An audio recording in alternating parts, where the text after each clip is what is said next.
कसं आहे, माननीय प्रदेशाध्यक्ष चव्हाण साहेबांनी अतिशय विस्ताराने भूमिका मांडली आणि आम्ही तीच विनंती करण्यासाठी आलो होतो की एकतर स्वर्गीय शिवाजीरावांच्या निधनानंतरही होणारी निवडणूक आहे, तो एक त्याच्यामध्ये सहानुभूतीपूर्वक त्यांनी विचार करावा.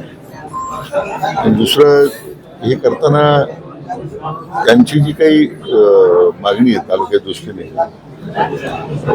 शेवटी जो उल्लेख माननीय प्रदेशाध्यक्षांनी केलेला आहे तो निश्चितच त्या बाबतीमध्ये सरकार सकारात्मक आहे, माननीय मुख्यमंत्री सकारात्मक आहेत.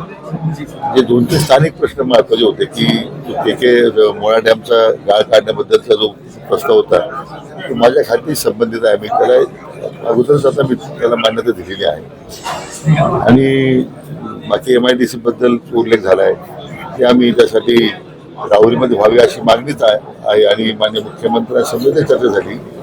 त्याबद्दल आपण सकारात्मक, कारण शेवटी रोजगाराच्या संधी उपलब्ध झाल्या पाहिजे त्यांची जी मागणी आहे.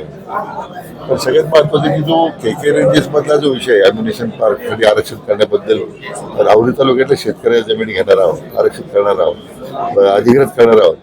ते काय नाही, त्याला कुठल्या परिस्थितीत शेतकऱ्यांची बाजूने आम्ही भूमिका मांडू आणि त्याच्यावर पर्याय पुष्कळ त्याला आहे. याची आवश्यकता नाही का, अगोदर KK रेंजमध्ये अनेक लोकांनी त्याच्यामध्ये जमिनी गेलेल्या आहेत. त्यामुळं नवीन आता भूसंपादन करायची आवश्यकता राहणार नाही.